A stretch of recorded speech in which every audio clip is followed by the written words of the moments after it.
Y la herramienta para ello es el arte. Así lo veo yo, no sé qué piensan ustedes.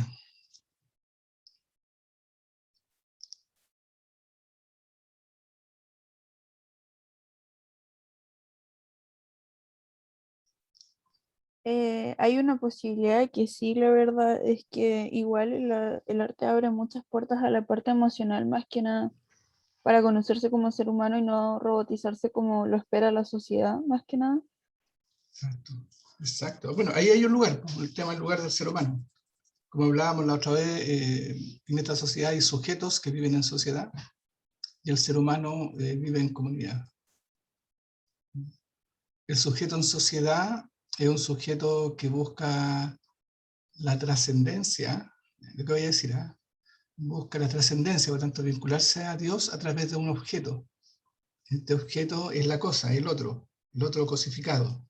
Jesucristo, dirán algunos. En cambio, el ser humano que vive en comunidad tiene una experiencia interior. El arte, por ejemplo, permite activar esa experiencia interior. Y esa experiencia interior no se relaciona con el sujeto. O sea, no se relaciona con el objeto. La trascendencia no es por intermedio de un objeto. La trascendencia es por un medio de la expresión de la conciencia de sí. Y el arte facilita esa conciencia de sí. Yo soy, yo puedo, yo quiero, yo amo, yo existo, yo ocupo lugar en mi vida, estoy aquí por algo poderoso, maravilloso, espectacular. Ser humano, la condición humana, que vive en comunidad. Es poderoso ese lugar. Y arte es uno de los lugares que promueve y posibilita ese encuentro.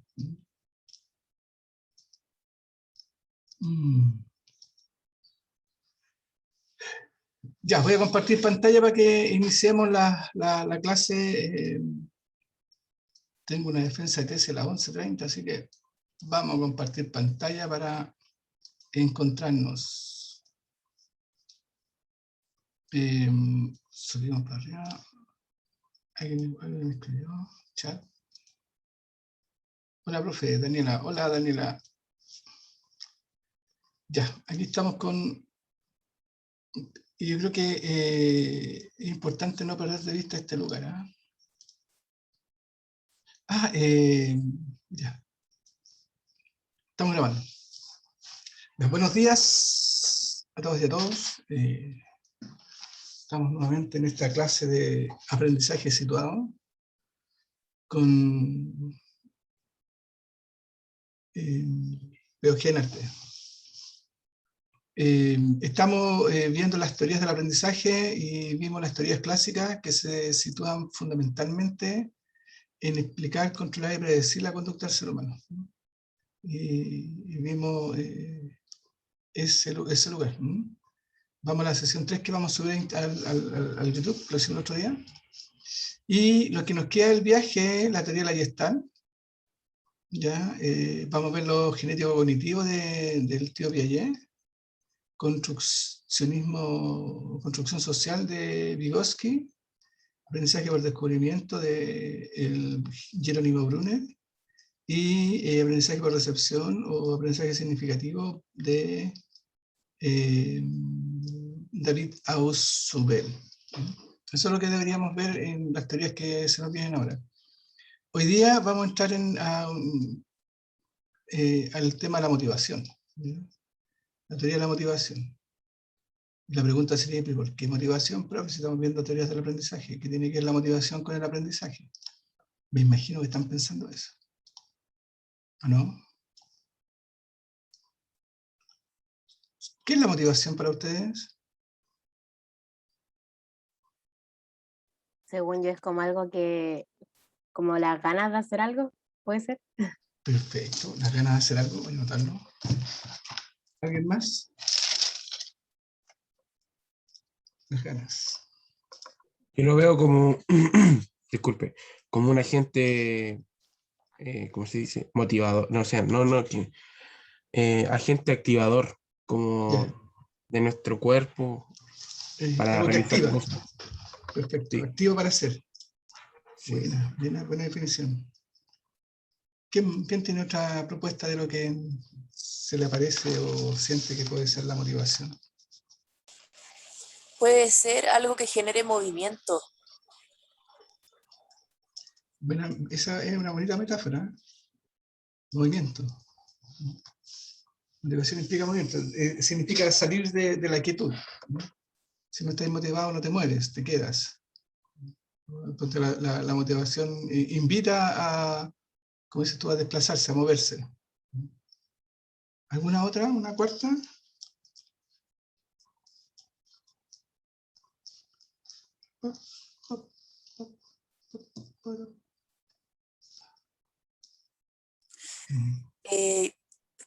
Puede ser que tenga que ver con la alegría de hacer algo. Alegría de hacer algo. Súper. Mira, hay entonces, ganas de hacer algo, algo que activa para hacer, implica movimiento, ¿no? Y lleva implícito la alegría de hacer. Si estás motivado, lo haces contento y alegre. Ahora, todo esto, la motivación aparece porque cuando vimos la semana pasada la bandura del aprendizaje por observación, ese aprendizaje había procesos cognitivos. Hasta el aprendizaje clásico y el operante era solo cuerpo, respuesta y estímulos.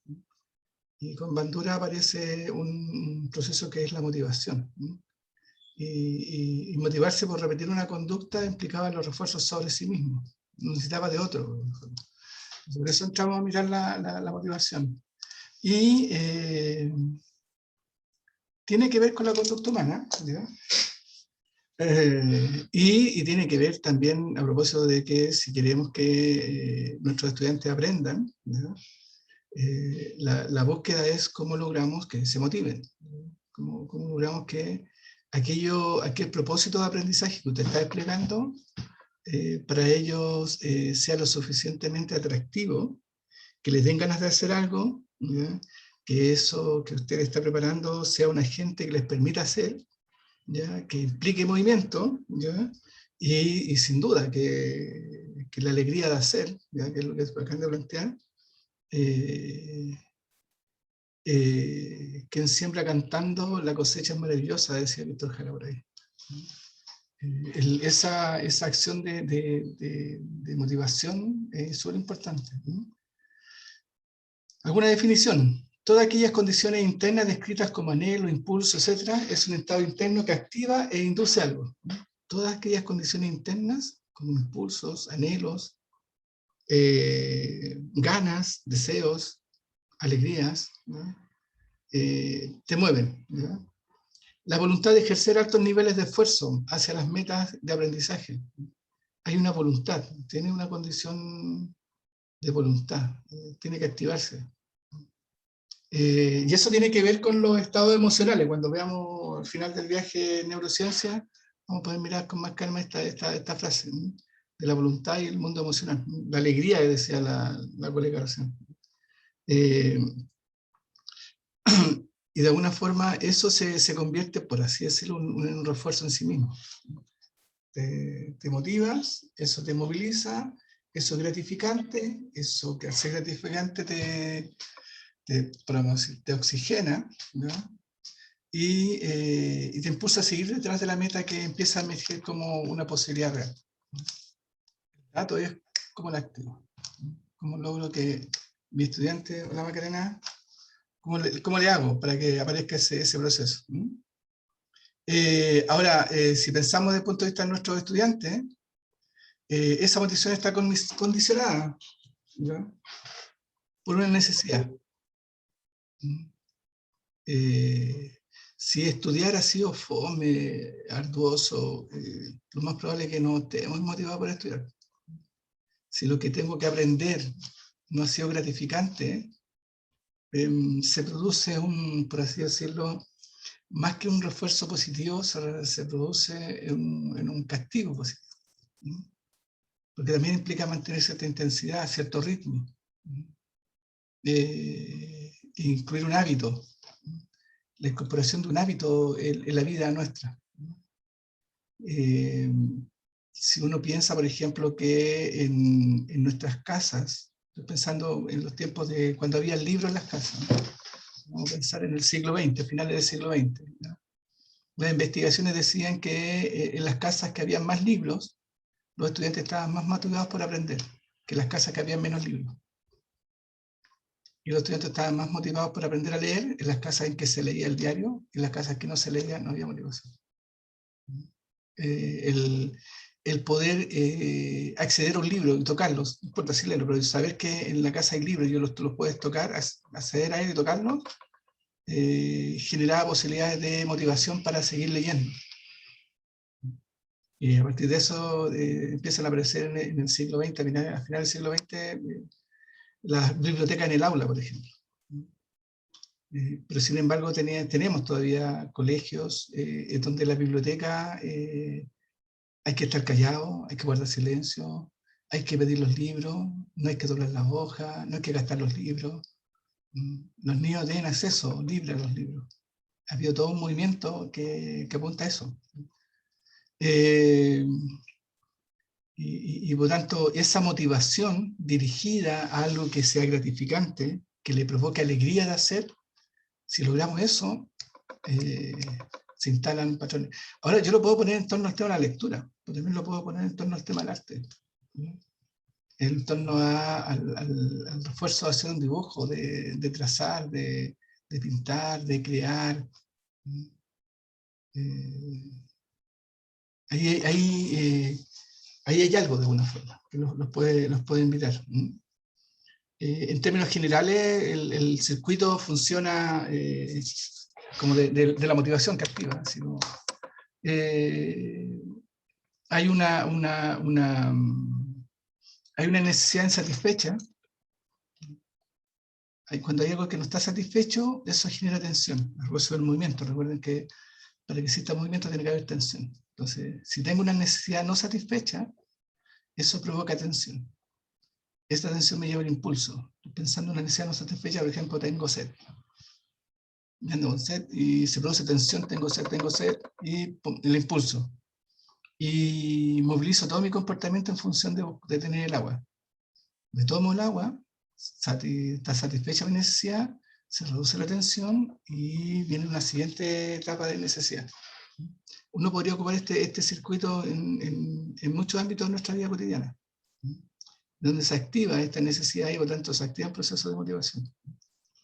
A muchos les ocurrirá que de repente tienen que estudiar y no se genera la atención suficiente para agarrar el libro, hacer el trabajo, hacer la redacción o terminar la aspillera, no sé qué. Falta algo que lo movilice. Es como que no se ha generado la atención suficiente para que usted haga la acción. Ese es como un proceso. Entonces, ahí hay que empezar a ver cómo. Ahora, vamos a revisar al señor Maslow con su jerarquía de las necesidades. ¿Ya? Diría que tiene como sus detractores hoy día y tiene su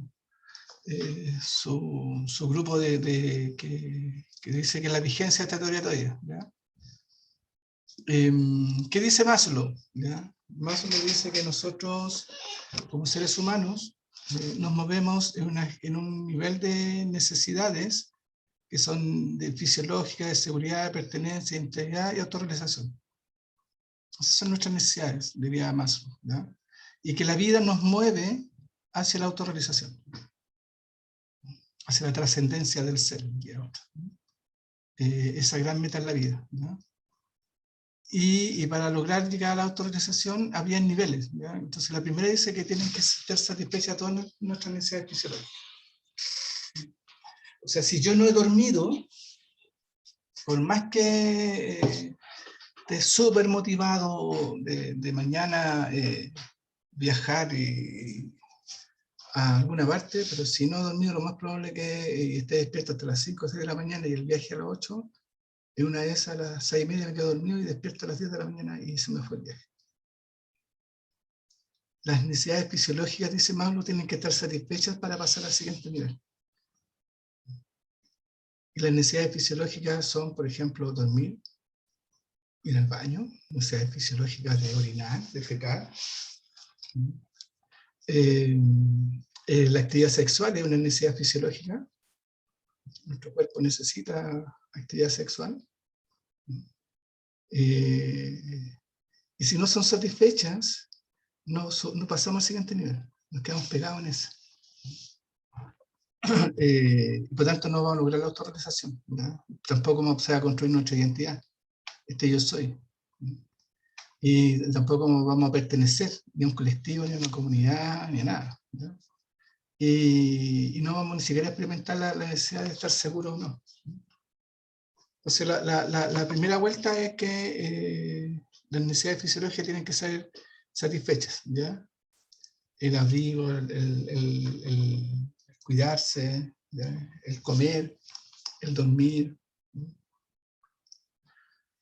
Satisfechas las necesidades fisiológicas, viene la necesidad de seguridad inmediatamente. Ya dormí bien, necesito sentirme tranquilo, sentirme seguro. Que no tengo amenazas.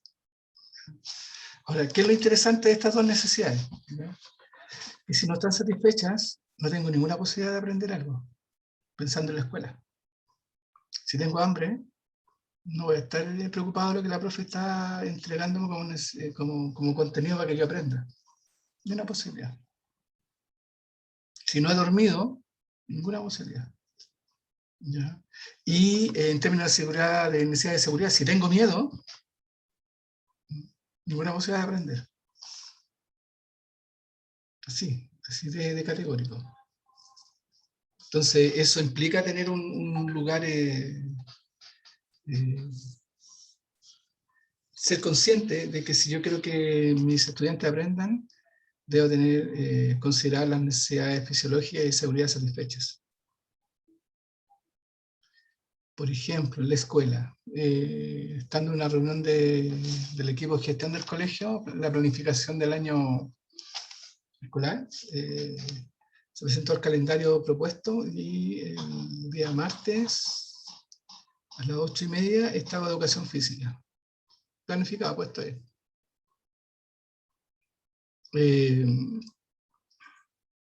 Entonces manifesté que no me parecía que educación física estuviera a las 8:30 de la mañana.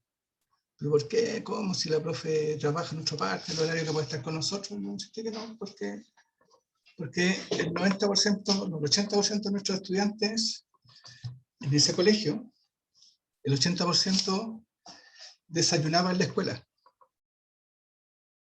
No desayunaba en su casa, desayunaba en la escuela. Y el desayuno era a las 10 de la mañana. Y como el 62% de los estudiantes no cenaba la noche anterior. Por lo tanto, tener actividad deportiva sin tener satisfecha la necesidad fisiológica de alimentación no iba a funcionar.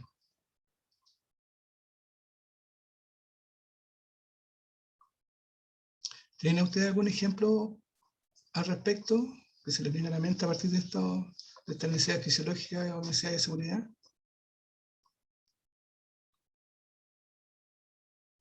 Yo, profe, tengo un ejemplo que me contaron, así que es real. Tengo un amigo que no lo dejaron ir al baño y se hizo ahí en la sala. Con todo el trauma que significa eso.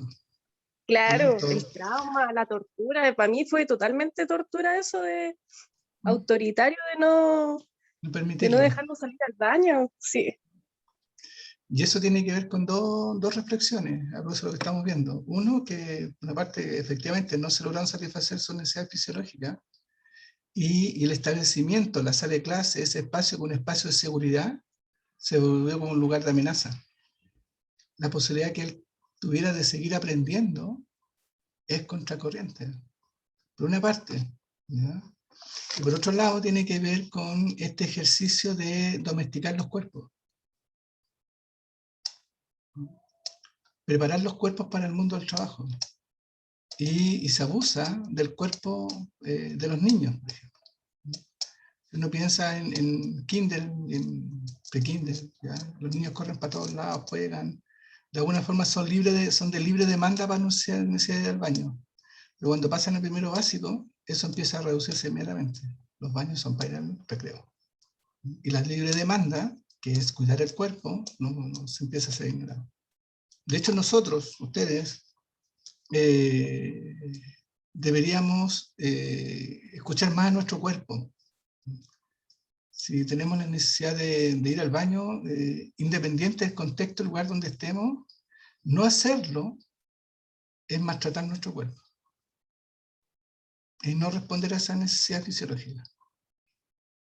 Y eso significa, no sé, pues si tengo ganas de orinar, porque tomo mucha agua, mucho líquido, no sé, y retraso esa ida al baño, estoy maltratando mi cuerpo.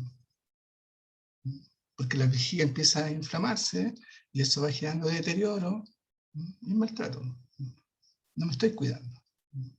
No estoy atendiendo a las necesidades de mi cuerpo. Estoy atendiendo a las necesidades del contexto. Y ese contexto puede funcionar perfectamente sin mí. Pero uno se siente, bueno, mejor dicho, este contexto, en esta sociedad, te hacen sentir como que tú eres imprescindible, tienes que estar.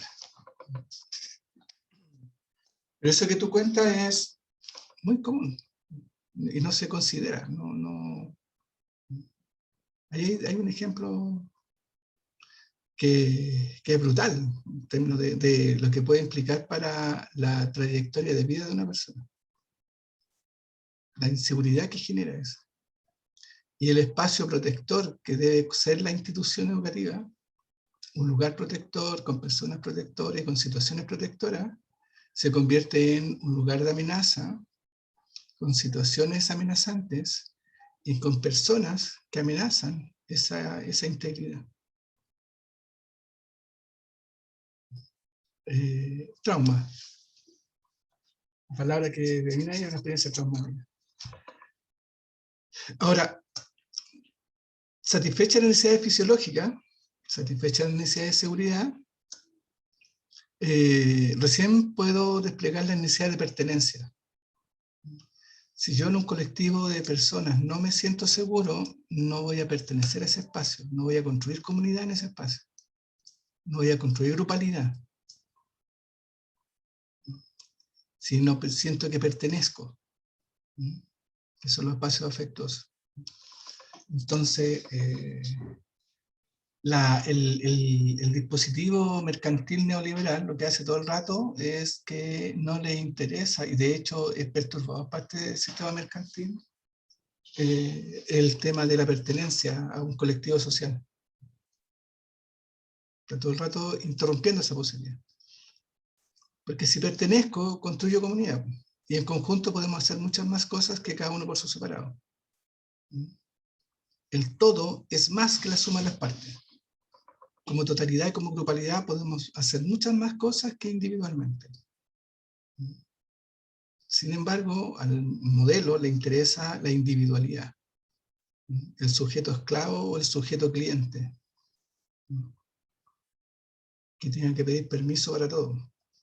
O en la pandemia, por ejemplo. Que pedir permiso. En cambio, si se habitaran, se promovieran los espacios de pertenencia y de cuidado y de mutuo cuidado, esas grupalidades efectivamente nos cuidaríamos entre todos.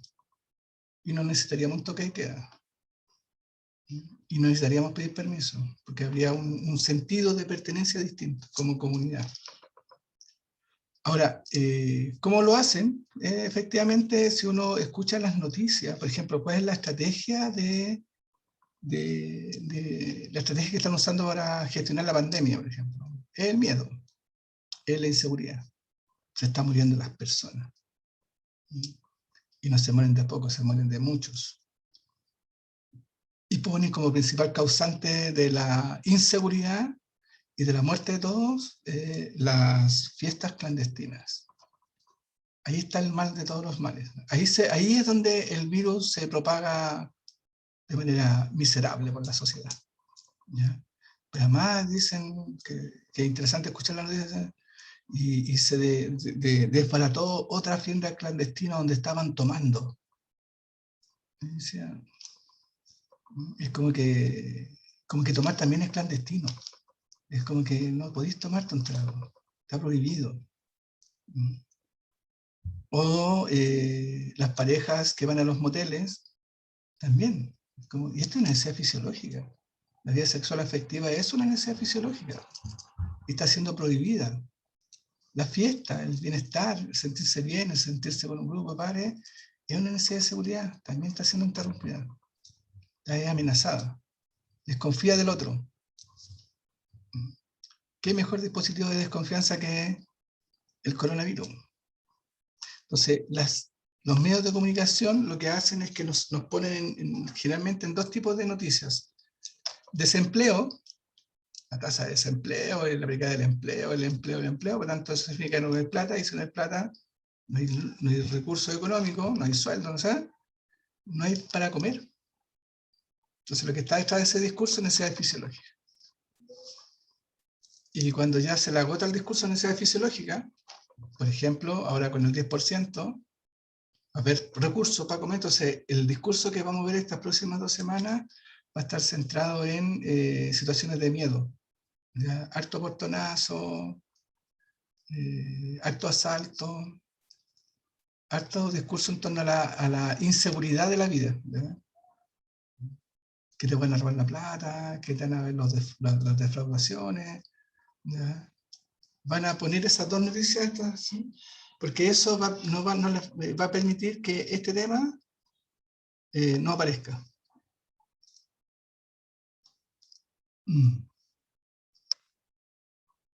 ¿Sí? Ese tema se silencia. Sin embargo, cuando ocurre el sentido de pertenencia, cuando yo tengo resuelto mi necesidad de fisiología, yo soy, yo puedo, yo quiero, yo amo, yo existo, yo lo ocupar en mi vida, estoy aquí por algo poderoso, satisfago mis necesidades fisiológicas, tengo satisfechas mis necesidades de seguridad, estoy tranquilo, activo las necesidades de pertenencia, ¿ya? Pertenezco a este grupo de curso, ¿ya? Armo grupalidad.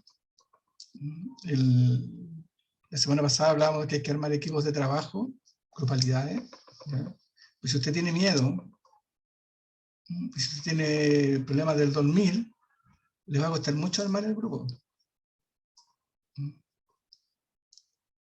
Necesita, porque además pertenecer significa confiar. Entonces la pertenencia es clave. No pertenecer es desarraigo, es abandono,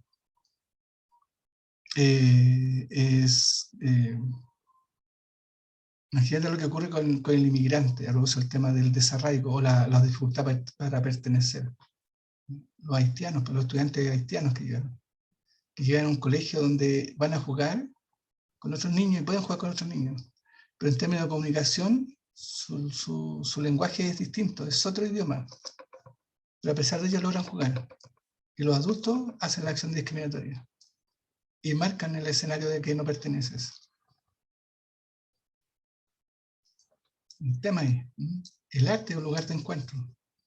Entonces, una vez que pertenezco, que es súper importante sentirse que perteneces, ¿ya?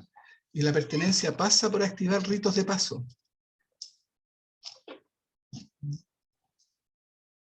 Una de las preguntas que nos queda por ver es cómo resuelven ustedes el rito de paso o sea, los mechones que no han tenido ritos de paso. El mechoneo, por ejemplo. No sé, ¿se ideó alguna estrategia de darle una bienvenida a los mechones virtualmente? ¿Con una broma de por medio? Un carrete virtual fue lo único que salió el año pasado. Un carrete virtual. ¿Sí? Al menos apareció algo. ¿Y ustedes le hicieron algo a los nuevos? Creo que no. Por tanto, no hay rito. Y si no hay rito, la pertenencia quedó desfasada. De alguna forma solo se pertenece a la generación. No, dices, qué mal. Claro, quedó la pertenencia a la carrera quedó fracturada, vamos a decirlo, fragmentada. Entonces lo que ocurre es una pertenencia al grupo curso, pero no a la carrera. Si bien la carrera le hace una recepción, que son los profes, está pendiente la recepción que van a hacer ustedes. Y que la podrían hacer, se me ocurre, la semana de blackout. Preparar un encuentro, una recepción, y la semana es del 17 al 22. Podría ser algo entretenido para el tema de la pertenencia. Los dejo planteados, ¿ya? Si es de ayuda, podemos generar más de alguna actividad en conjunto, ¿no? Y con los profes del departamento, que además son súper buena onda, muchos de ellos, muchos. Pero ahí hay algo, necesidades de pertenecer, es súper importante pertenecer, ¿no?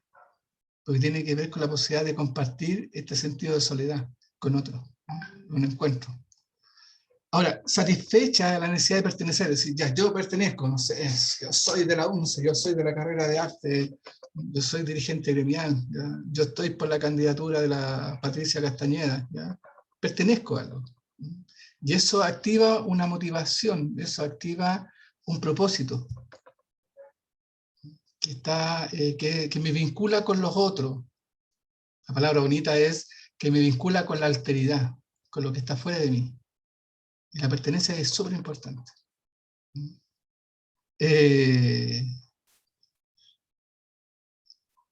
Satisfecha esa necesidad de pertenencia, viene la necesidad de autoestima, de autoimagen, de autoaceptación. Una vez que yo pertenezco a un colectivo, pertenezco a una familia, pertenezco a un curso, pertenezco a un club deportivo, pertenezco a un colectivo, recién estoy en condiciones de decir yo soy, yo puedo, yo quiero, yo amo, yo existo, yo ocupo lugar en mi vida.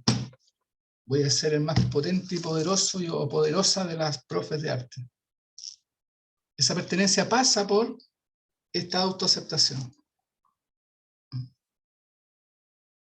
No voy a poder ser si no pertenezco. Esa es lo que dice Maslow. Entonces, si yo quiero que el estudiante se despliegue al máximo en su creatividad, en su arte, lo que debo llegar es, en temas de motivación, es activar esa necesidad de autoestima, de autoaceptación, de autorrespeto, de autocuidado, de autovaloración.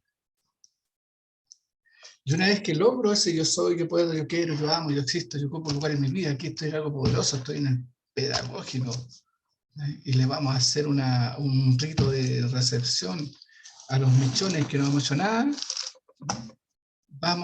con eso vamos a trabajar a dos bandas, para que ellos pertenezcan, pero ustedes además su autoimagen, su autoestima, su autoaceptación se va a disparar. Se va a quedar gratificada, como decía, la alegría de hacer, se va a activar el movimiento, va a haber una actividad que mueve para hacer cosas, ¿no? Y las ganas, van a haber ganas de hacer cosas. Lograr la etapa de la autoestima, la necesidad de autoestima satisfecha, viene y emerge la autorrealización, que tiene que ver con ese espacio de trascendencia. Y la trascendencia tiene que ver con que cuando yo no esté, van a hablar de mí. No porque yo lo busque, sino porque es algo que ocurre. La autorrealización es llegar a la cumbre, al máximo. Entonces lo que está diciendo Maslow en esta jerarquía de necesidades es que todo esto está circulando. Lo estamos moviendo. Las dos que están en la base de la pirámide, las dos necesidades que están en la base de la pirámide, aquí estas dos, son, diría que las que permiten que uno pueda seguir avanzando. Si tenía hambre, no voy a seguir, es muy difícil avanzar en las necesidades, la satisfacción de las necesidades. Si no perteneces, no vas a poder decir yo soy. Y si no logras decir yo soy, la autorrealización, la trascendencia, no va a ser escasa, no vas a llegar.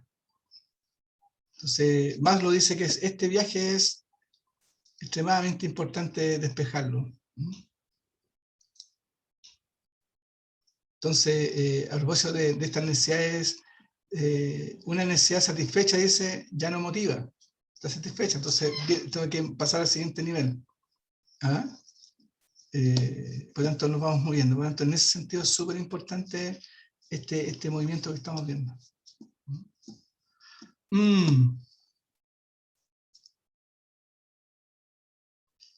Ya. ¿Qué sensaciones le genera esto de las motivaciones del señor Maslow?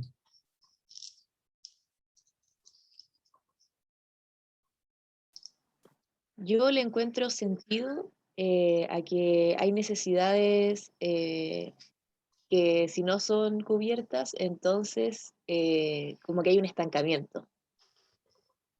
Por ejemplo, con el tema del desarrollo del cuerpo, el desarrollo del cerebro, etc.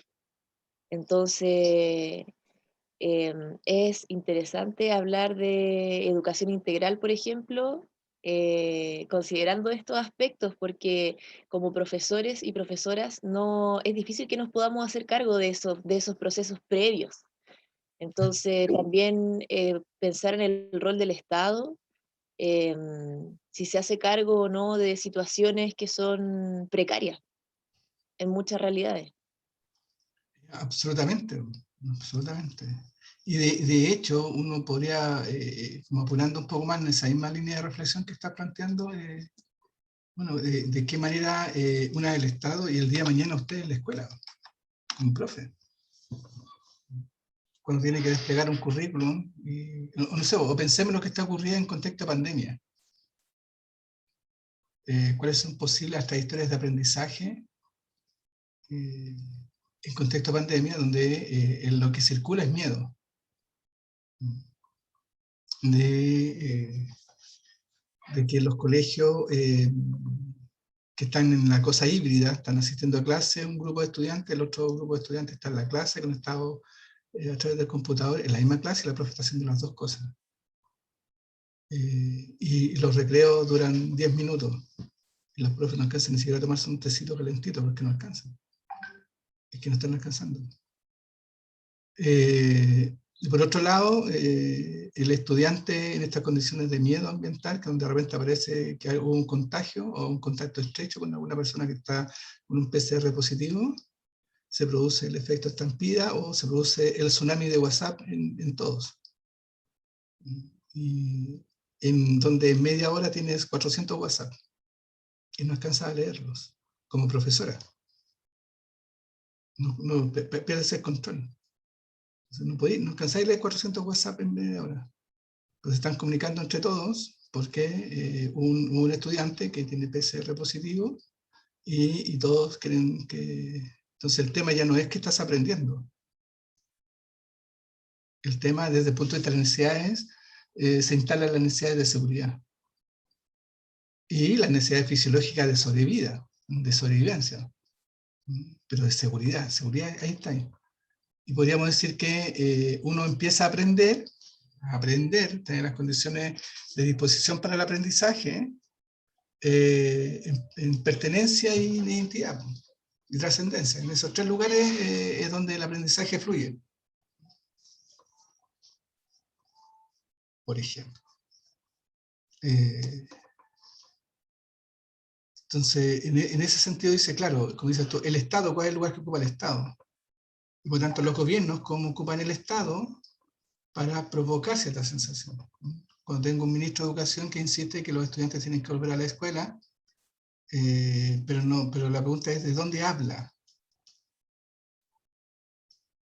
¿Cuál es el lugar que él está poniendo cuando dice tienen que volver a la escuela? Y entra en debates con el colegio de profesores y todo el mundo hace meme del caballero este. ¿Ya? Es un tema. O lo que nos pasa a nosotros, estas clases híbridas, que no son híbridas, estas clases virtuales. El sentido de pertenencia, de construcción de comunidad, un componente súper importante es la posibilidad de ver el rostro del otro. Ustedes lo tienen resuelto, ustedes, en términos de que están al otro lado y me ven a mí. Entonces su necesidad de construcción de comunidad está satisfecha. Pero el profe que está al otro lado, acá, que les va a pasar en un rato más, yo creo que en un par de semestres más, cuando estén trabajando en la escuela, les va a pasar lo mismo que me está pasando a mí o le pasa a muchos profes. Les va a pasar. Van a preparar la clase, van a echar a andar los procesos, y del otro lado no tenéis cómo hacer para que el otro prenda la pantalla o prenda el micrófono. Y van a ver ahí, de alguna forma, en esta jerarquía de necesidades, que no logran pasar al sentido de pertenencia y el proceso de individuación del yo soy. El tema de la construcción de identidad. No van a llegar. Porque el contexto demanda, nos pone en un nivel de análisis en donde, bueno, ¿cómo le hago? ¿Qué es lo más relevante ahora? En ese plano. La seguridad y la intimidad de ustedes. Perfecto. Está resuelto.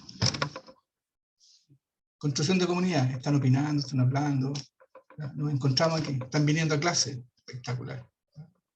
Entonces, de alguna forma, los criterios para la construcción de comunidad se vuelven más suaves, más sutiles y en consecuencia más frágiles. Por ejemplo. Hay un lugar para pensar esto. Pero tiene que ver con este lugar. Entonces, en las teorías de la motivación que vimos recién, o sea, la de Maslow fue una, hay varias teorías más, pero les voy a subir el libro un rato más de psicología, donde están las teorías del aprendizaje, todas las que estamos viendo, las que vienen, pues lo pueden revisar. Pero vamos en este viaje. De hecho, cuando nosotros pensamos en Maslow y vemos motivación, estamos hablando de procesos cognitivos, donde de alguna forma salimos del cuerpo, que era el condicionamiento clásico, refuerzo y castigo, y entramos a una comprensión de un ser humano, que también puede ser leída desde un sujeto. Yo creo que hay solo dos lugares posibles, ser humano y sujeto, pero como en dos territorios distintos. La teoría de la Gestalt nos pone la condición del ser humano. Dice, bueno, cómo las personas perciben la realidad. Eso es lo que vamos a ver ahora. Sí, me queda tiempo. Cómo perciben la realidad es importante a través de la teoría de la Gestalt. ¿Cómo percibimos? Bueno, aquí todo el tema de dibujo, imágenes, percepción, está todo en juego. Pero la percepción de la realidad es súper importante en el sujeto y en el ser humano, en estos dos lugares, a propósito de las motivaciones. La primera distinción que hay que hacer es que la realidad es todo aquello que está fuera de mí. Y lo real es todo aquello que está en mí. ¿Se entiende ese ejemplo, no? Esos dos lugares. ¿Puede repetir lo que dijo, por favor? Que no alcancé a escuchar bien. Ya. La realidad es todo lo que está fuera de mí. Podríamos decir que la realidad que yo observo, la realidad que está fuera de mí, es que está nublado, está helado, está bochornado, dirían a otro, el sol no se ve tanto, y está helado. Esa sería mi realidad. Pero si usted está en el norte, y mira por la ventana para afuera, su realidad es otra. Pues está fuera de usted. ¿Sí? La realidad es lo que está fuera de mí.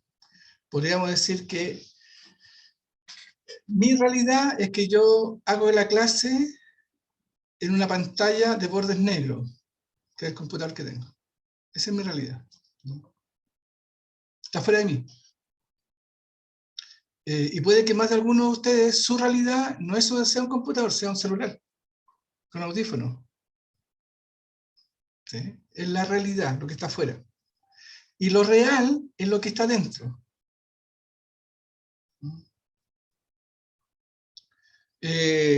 Un ejemplo de la diferencia entre la realidad y lo real.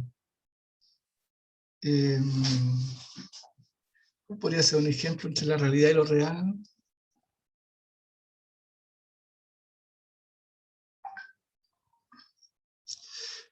Conversaba ayer con un amigo que es colocolino, así, pero colocolino, pero ya colocolino, de eso, de que me dice, oye, ¿qué si el cielo es nuestro, está lleno de estrellas?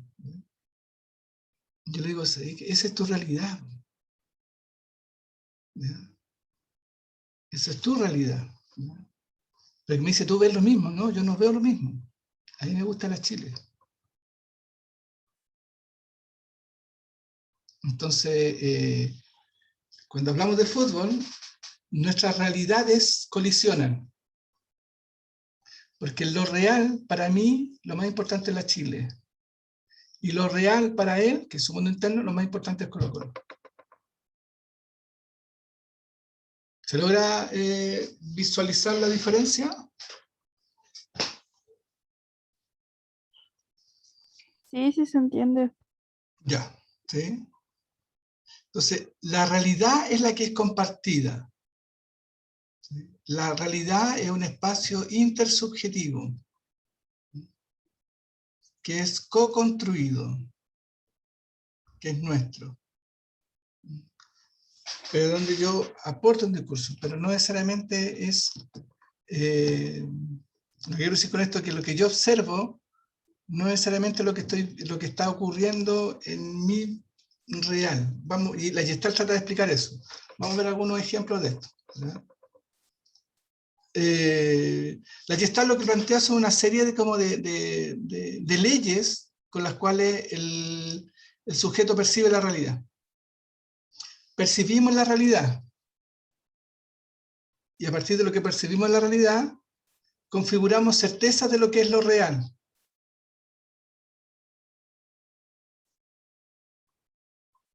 ¿Sí? Vamos avanzando, a ver qué nos aparece. Entonces, hay varias leyes de proximidad, de cierre, de semejanza, simetría, continuidad, etc. ¿Ya? La ley de proximidad.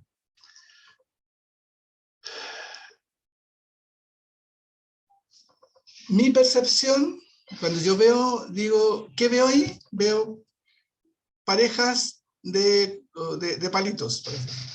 1, 2, 3, 4, 2, 3, 4, 5 parejas de columnas. ¿Ya? Una, pero esa que observo aquí, 2, 3, 4, 5, eso que percibo, que son 5 parejas de columnas, ¿ya?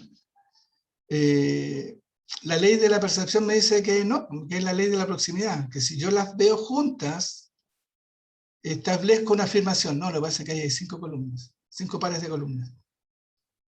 Pero en la realidad, hay columnas puestas y no. Mi percepción me afirma que desde mi mundo real, de lo que yo veo desde dentro, digo, aquí hay 5 columnas, y eso es, si están ahí, pues hay que verlas.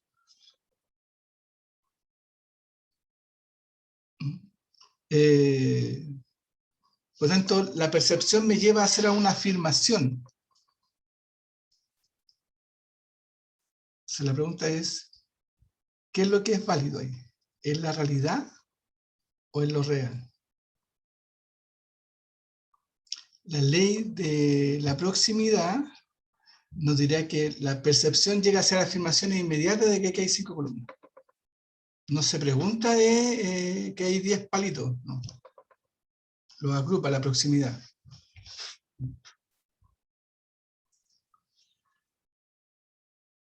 Si usted ve 5 personas vestidas de negro en una esquina a la 1 de la mañana, ¿ya? Va a aparecer que por la ley de proximidad ellos son, no sé, son trash, no sé, voy a poner un ejemplo. O si ve a 4 personas al mediodía, con chala, no sé, con zapatillas y con short, ¿ya? Y los 5 empiezan a trotar y dicen, ah, no, que ellos son atletas. Uno hace afirmaciones por la proximidad.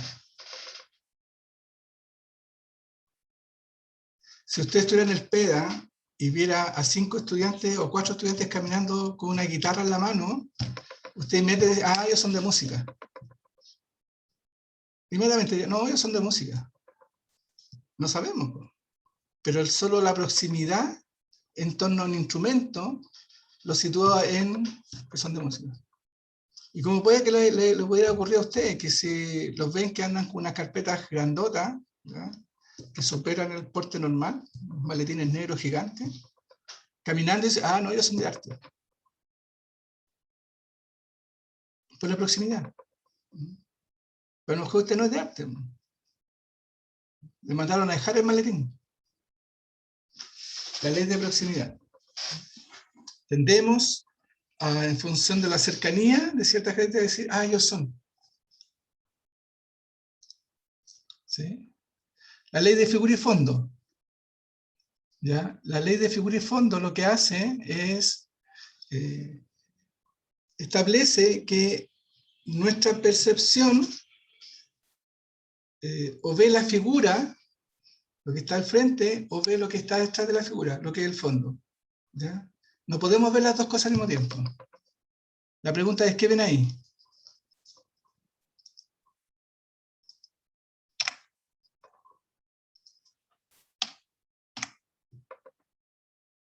¿Alguien ve la palmatoria? ¿O alguien ve un rostro? Profe, ¿qué es una palmatoria? En la palmatoria es esta figura del medio donde se pone la Ya. vela. Como tipo candelabro, una cosa así. El candelabro, exactamente. Palmatoria, candelabro, tiene O razón. sea, yo siento que de alguna forma se ve más el tema de los rostros. Los rostros. Y la pregunta es, ¿un rostro o dos rostros? Dos. Son Dos. dos. Pero si mira los ojos, es un rostro. Si mira la boca, parece que son dos rostros.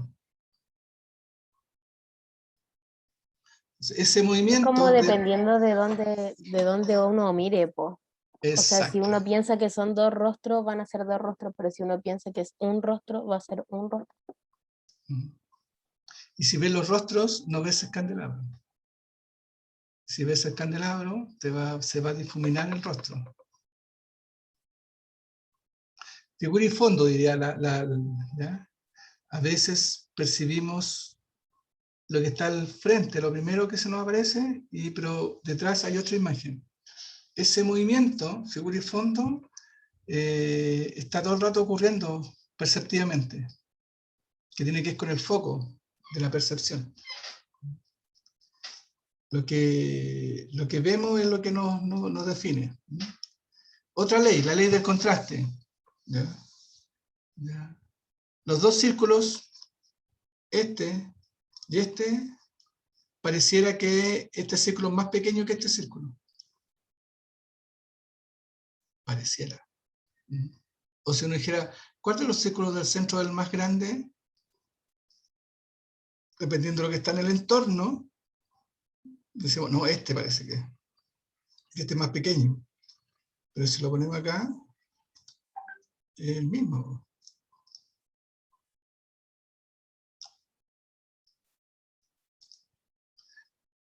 La ley del contraste. En función de lo que está en el entorno, vamos a establecer la dimensión que tiene aquello que estamos observando. Profe, ¿Sí? yo recuerdo que esto lo vimos en taller, pero en torno al color. Y era lo mismo. Lo que pasaba era que al colocar alrededor otros colores, se podía ver uno distinto en el centro, con una lámina pequeña. Eso es la ley del contraste. Que es un juego perceptivo. Entonces, ¿qué es lo interesante a propósito de lo mismo? ¿Qué es la realidad y qué es lo real? ¿Qué es lo que vale más? ¿La realidad? Esto de que si pongo color en el entorno, se modifica el tono del que está en el centro. Esa es la realidad. Está afuera. Y lo real, lo que usted percibe. ¿Dónde afirma usted? ¿Dónde dice, oh no, ¿sabes qué? El de la izquierda es más grande que el de la derecha? Pero va a depender. de cómo percibo esa realidad. La ley de la continuidad, otra ley. ¿Qué hay aquí? ¿Qué es esto? ¿O qué es esto?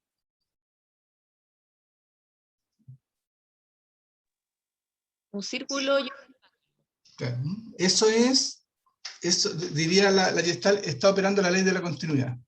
Cuando nos falta información, nuestro campo perceptivo, a través de la ley de la continuidad, cierra la información.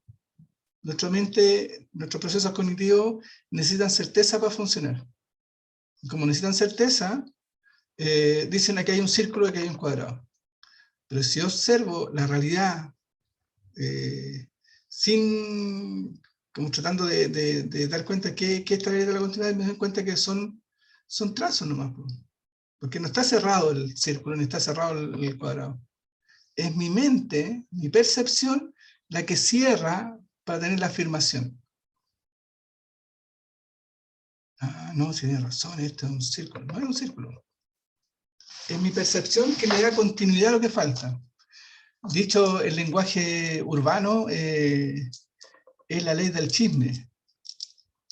Oye, ¿sabéis qué? Y te cuentan un pelambre o te cuentan una chimuchina por ahí, pero que no tienen toda la información. No, ¿sabéis qué? Sí, no, yo lo vi caminando para allá y yo creo que iba para tal parte. Y el que escuchó, como no tiene toda la información, cuenta la historia de que no, sí, iba para tal lugar y se encontró con no sé quién, y va armando la historia. Y lo que vio, y lo que escuchó fue un relato incompleto. Sobre ese relato incompleto empieza a armar una historia. Y lo más probable es que la quinta persona que cuente esa historia, no sé, el otro se fue en un taxi a Valparaíso. Nuestra mente, nuestros procesos cognitivos necesitan certeza. Si falta información, la completamos, la ley de continuidad. La ley de las equivalencias. Cuando hay varios elementos, uno tiende a agruparlos, es como la ley como la primera que vimos, ¿ya? Tendemos a agrupar, ¿ya? No, aquí hay columnas tenues, columnas oscuras, columnas tenues, columnas, ¿ya? Pero eso es porque tratamos de darle una equivalencia, aquí hay 2 y 2, 2 y 2, ¿ya? Aquí hay puntos y cuadrados, y le tratamos de dar un orden, necesitamos ordenar mentalmente. En la sala de clase, no sé, me dicen que los que se sientan al final de la sala de clase son los más desordenados. ¿Ya? Y justo llegó ese día Pedro, un estudiante nuevo, que nos encontró y se sentó junto con los más desordenados. Entonces la profe lo mira a Pedro y dice, este es desordenado también. Solo porque está con. Pero la circunstancia es la primera vez que se junta en ese espacio con. Pero como yo reconozco que esos que están ahí son los desordenados, el que se acerca a ese grupo también es desordenado. La ley de la equivalencia.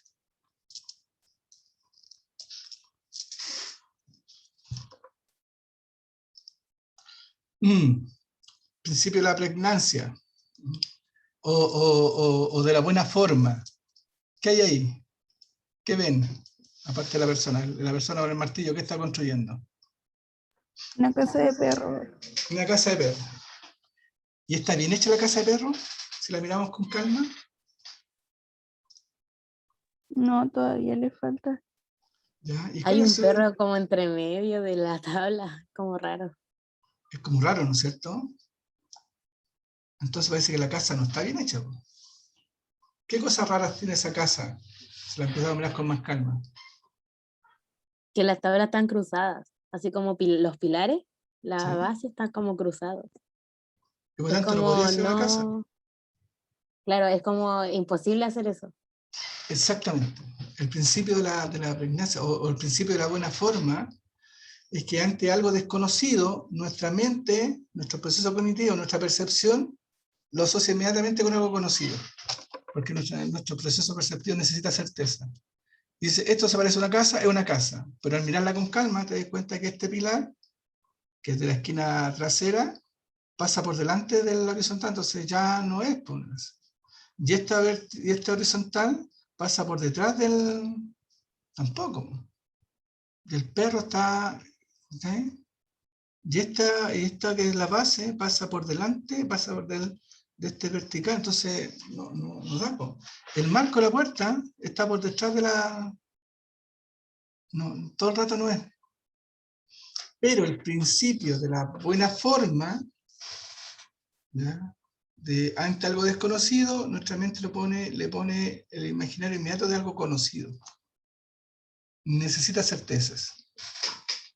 Y se complementa con la falta de información. Si me falta información, yo la completo con mi historia, con mi trayectoria, con lo que he aprendido. Dicho de otra manera, si no, todo lo desconocido es aprendizaje. O mejor dicho, solo puedo aprender aquello que no conozco. Se lo pongo en plano de aprendizaje.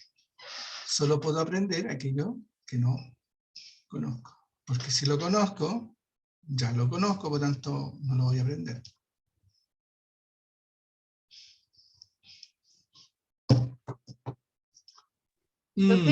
¿Sí? ¿Puede retroceder, por favor, una diapositiva? ¿Perdón? Disculpen. ¿Puede retroceder una diapositiva, por favor? ¿Cuál? Lo que está en rojo. Eso no lo Esta. alcanza a leer. Ah, ¿y eso es lo que estamos viendo con el ejemplo de la casita del perro? Claro, este es el principio de la buena forma. Es lo mismo que la pregnancia. ¿Sí? El principio de la buena forma. ¿Sí? ¿Qué hay aquí? ¿Qué vemos aquí? ¿Qué percibimos? Un cuadrado. Un cuadrado. ¿Sí? Y es porque la percepción nos lleva inmediatamente, pero si usamos las leyes, decimos, no, porque esto no es un cuadrado. Podríamos decir que son círculos incompletos. 4 Pero, Pac-Man sí, con la boca abierta. claro, son Pac-Man. Pero no hay un cuadrado. Lo que pasa es que la falta de información me lleva a mí a tener certeza. Y digo que hay un cuadrado. Pero en términos, por así decirlo, concretos, no, mi mente es la que completa la información. Profe, pero eso no sería como la ley de continuidad. Claro. Tal cual. Pero lo que empezamos a jugar ahora es como la percepción nos lleva a afirmaciones que no tienen que ver con la realidad. Lo real para mí interiormente es que es un cuadrado. La realidad dice que no es un cuadrado. La realidad, lo que está fuera de usted. Pero perceptivamente, la primera es, no, es un cuadrado, continuidad. Lo real, o sea, que es interno, un cuadrado. La realidad es que son 4 círculos azules incompletos.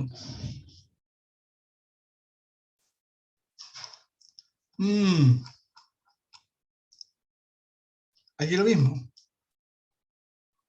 Aquí, ¿qué percibimos? ¿Una joven o la bruja? Nuevamente.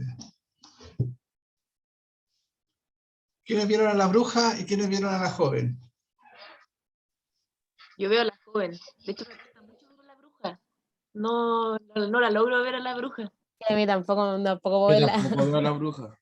Ahí la vi, ahí la vi. ¿La viste? ¿La nariz? La ¿De la nariz y bruja? El ojo, la boca. La nariz de la bruja, por así decirlo. ¿Sí? La boca. Donde pongas el foco, de alguna forma, es lo que vas a ver. Esta imagen es 2 rostros o una copa.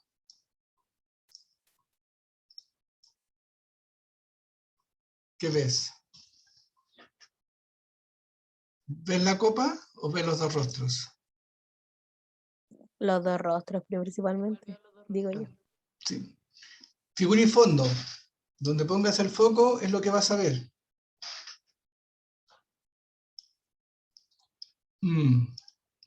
Seguimos con el juego. ¿Dónde miras? Si miras aquí, hay 3 columnas. Si miras acá, hay 2. Figura imposible. Si pones la atención acá, tiene 3 patitas. Si pones la atención acá, si mira lo negro de este lugar, es como que los negros están, los cuadrados negros están en la parte superior.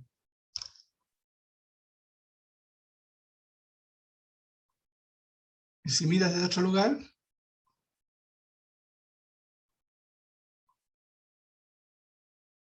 los fondos están abajo.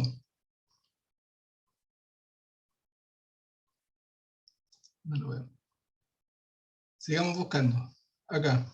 Si miras este sector, la figura tiene una forma, y si miras este otro sector, la figura tiene otra forma.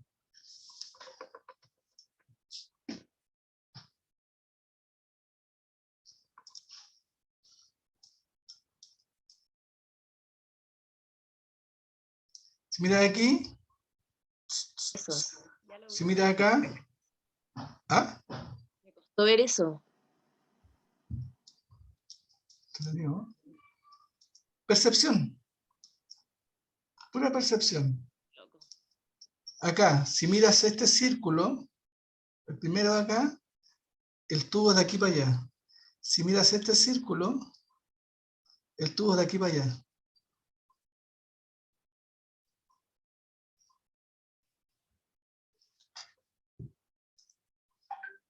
¿Lo vieron, no?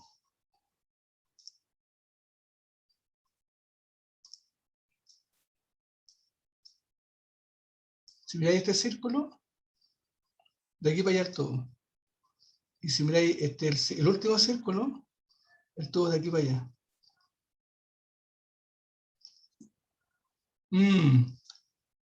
Percepción. ¿Cómo percibimos? Aquí está otro juego de percepciones. Nuestro mundo real, lo interior, es que eso se está moviendo. La realidad es que está quieto. Pero percibimos que se mueve. Pero está quieto.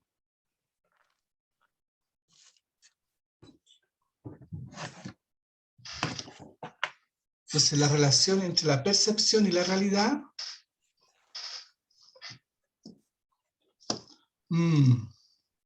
otro juego de imagen aquí. ¿Una espiral o círculos?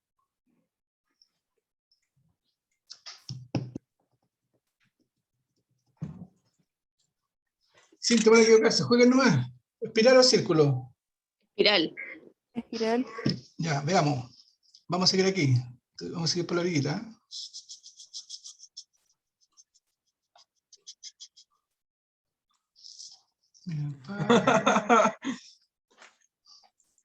Círculo. Mira este, círculo.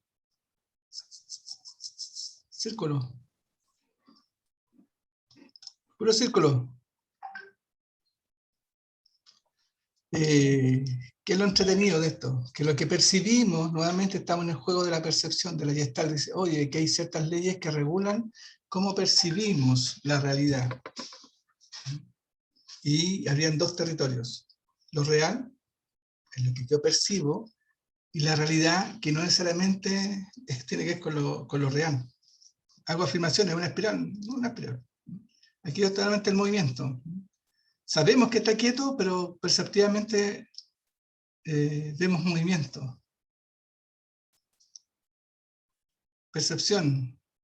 Hay un perro ahí. Un dálmata.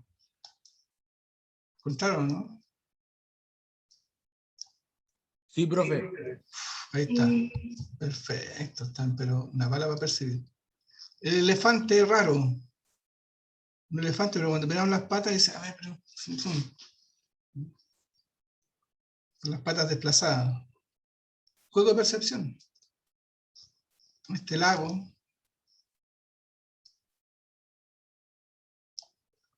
Un lago que tiene como estas dos, pero si lo giráis, tiene un adulto y un niño. Pone ahí, es un lago. Esta figura imposible también, nuevamente, nos aparece la figura imposible. Que la parte trasera pasa por delante, entonces ya es imposible. Pero perceptivamente lo vemos. Profe, ¿Sí? Esto me hace pensar como en las estatuas de los colonos en Santiago Centro, por ejemplo, ¿Ya? como figura heroica y como que vinieron a salvar Latinoamérica y Sí, fueron como los asesinos. exacto, exacto. Que va a tener que ver cómo, de dónde se percibe. Mm, El lugar. Pues, ¿ya? Que también uno podría decir que además le tiene que ver con la historia, con la tendencia, con los saberes que usted tiene respecto de... Eh, y por tanto genera opinión. Este edificio, segundo piso, primer piso, pero como si está este es el primer piso, este segundo piso, pero el camino, figura imposible. Donde vea, donde mire es lo que va a encontrar. Este otro juego también, juego como de percepciones. Está como arriba, y por aquí está, entonces, es como... Está, si usted mira el centro,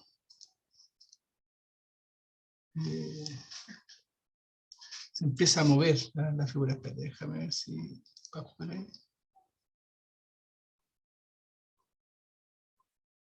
Ahí está. Si usted mira la cruz, fijamente, va a llegar a un punto determinado que todo desaparece. De hecho, mira la cruz y empieza a aparecer un punto verde que gira. Y de repente desaparece todo. Pero mira para otro lado y vuelve a mirar y vuelve a aparecer lo mismo. Mira la cruz y empieza a aparecer un punto verde y de repente el punto verde se come todos los morados. Y mira para el lado y vuelve a aparecer lo mismo. Percepciones. Los caballos, las imágenes. De esto hay en internet, pero los rostros en el árbol. ¿Cuántos cuentan?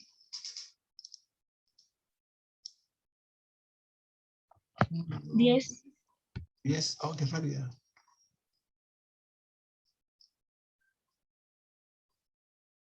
11.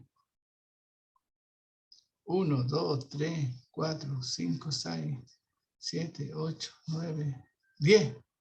Tiene razón. Esto también. Pero ahí no. El bebé de la rama. Los abrazos de la rosa, la pareja. Las mujeres de Einstein. El guardia.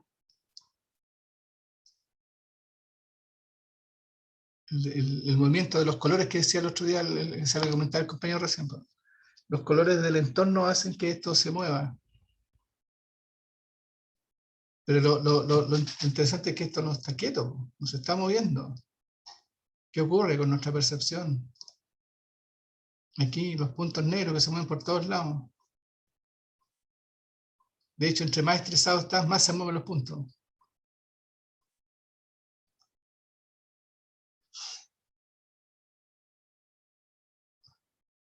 Ya, y esta imagen es, ¿qué ven? Esto es súper interesante. Yo veo una botella ¿Ya? con 2 personas dentro. Perfecto. ¿Sí? Los niños que no han sido sexualizados ven delfines. Súper interesante. Cuando le muestra esta imagen a los niños, no ven cuerpos, ven delfines. Nuevamente percepción, a propósito de la realidad del desarrollo cognitivo te lleva, o del desarrollo perceptivo, te lleva a hacer afirmaciones.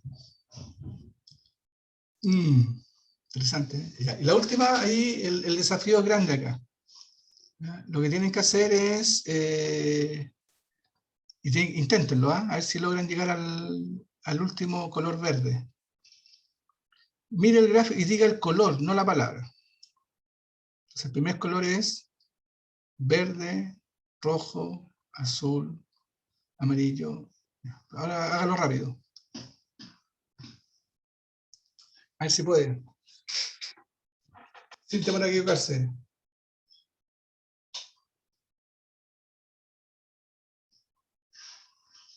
¿Pudieron? No.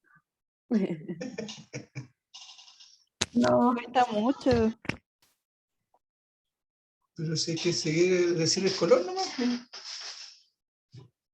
Pero es que uno está visualizando las cosas, pero a la vez la palabra como que te impide decir lo otro. Es interesante ese fenómeno, ¿no? Es un conflicto hemisférico, diría. Un hemisferio ve el color y el otro ve las palabras. Entonces hay una colisión hemisférica a través del cuerpo calloso que produce un pequeño cortocircuito que lo lleva a ser uno o lo otro. Pero si usted se entrena, lo va a resolver, ¿ya? Pero es un entrenamiento, ¿ya? Bueno, eso ya está, todo lo que vimos ya está. En el fondo la percepción, cómo percibimos la realidad y cómo muchas veces hacemos afirmaciones de la realidad que no son tales. O mejor dicho, la realidad y lo real son dos lugares distintos. Y nuestro campo perceptivo funciona con certezas. Como funciona con certezas, cuando nos falta información, completamos.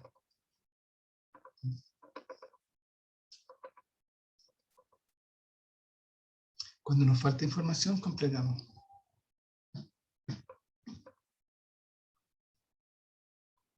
Por lo tanto, las pruebas con frases incompletas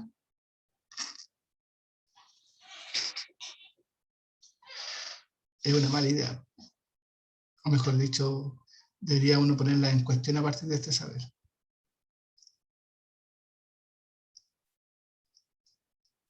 Por ejemplo, todavía complete la oración.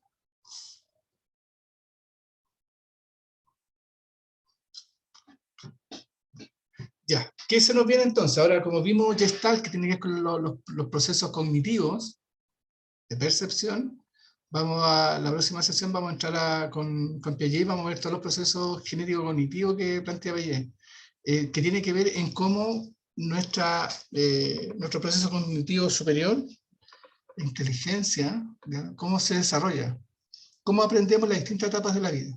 Eso vamos a empezar a ver ahora con Piaget. Si al inicio con los conductistas era solo cuerpo, con Piaget vamos a encontrarnos que él dice que el aprendizaje solo son procesos cognitivos. No hay nada más. No hay cuerpo en el aprendizaje, diría Piaget. En el aprendizaje solo hay procesos cognitivos, subjetividades de desarrollo. Los filogenéticos, dicen algunos, el nombre que le ponen. Y eso es lo que vamos a ver la próxima semana, al tío Jean Piaget. ¿Parece? ¿Sí? ¿No? Sí, profe. Ya. Entonces, vamos a dejar de compartir. Seguimos grabando. Y lo único que nos queda ahora es, recuerda que habíamos dicho que hay que armar los equipos de trabajo. ¿Los tienen constituidos o todavía les faltan? Profe, yo tenía una pregunta con eso. ¿De cuántas personas se